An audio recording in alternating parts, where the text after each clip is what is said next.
喺粵港澳大灣區跨境居家養老變成一種新潮流，越嚟越多港澳長者嚟到大灣區喺青山綠水入面嘆住舒服嘅退休生活。香港老人利用消費差去中山養老住2房1廳，比喺香港慳成萬幾蚊。呢個價錢喺香港只可以住到劏房，而喺一橋之隔嘅中山就有着唔同一樣嘅享受。想從香港去中山三鄉，唔知揀邊種交通最方便？唔使驚，坐船、輕軌、公交、文旅專線大巴、飛的、自駕6種交通方式，條條都通三鄉，從最快到最抵，從最省心到最自由。可以坐船從香港尖沙咀海港城或者上環碼頭到中山港，落船之後搭巴士或者打個的，全程2個半鐘。仲可以揀搭文旅專線1個鐘直達從香港到拱北口岸過關，坐三鄉文旅專線，同幾個老友一齊喺車入面吹下水睇下風景，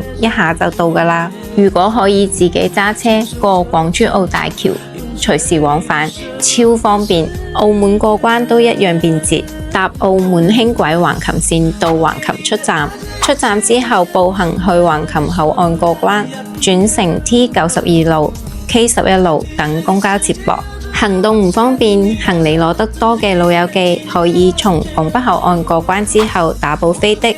而且周邊好玩嘅特色景點多到數唔晒。去橋頭村喺稻田書屋睇田園風光，全林歡樂世界坐觀光纜車睇盡三鄉風光，仲有小環廊公園、雍默古村、羅山妹山，日常休閒同老友結伴出遊都超方便。得閒同好友去飲個早茶，試下各種特色美食，日子真係過得好滋潤。喺中山養老唔單止住得舒服，慳大錢，休閒有去處，養生有揀擇，